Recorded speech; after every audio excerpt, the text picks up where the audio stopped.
আমার অনেক খুশি লাগতেছে, অনেক মানে বলার মতো না। পরিশ্রম করে যে টাকাটা উপার্জন না করতে পারছি, স্যার আমার অনেকটা সহযোগিতা করছে। এর আগেও আমাকে আরো 2বার সহযোগিতা করছে। আমি কাল পরশু গেছি, মানে ওনার সাথে কথা বলার জন্য আমি আপ্রাণ চেষ্টা করি, কিন্তু ভয় লাগে উনি ডিসি স্যার বলতে পারবো কিনা। তারপরও সাহস নিয়ে আজকেও ফোন দিছি আমি ভয়ে ভয়ে।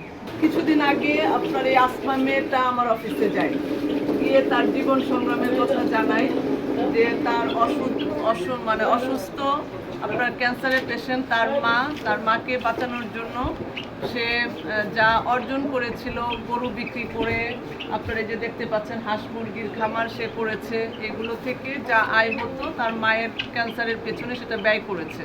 কিছুদিন আগে একটা গরু তার মারা যায়, আমার কাছে গিয়ে সে কান্নাকাটি করে যে এই টাকা দিয়ে তার সংসার, মা সহ তার সংসার চলত।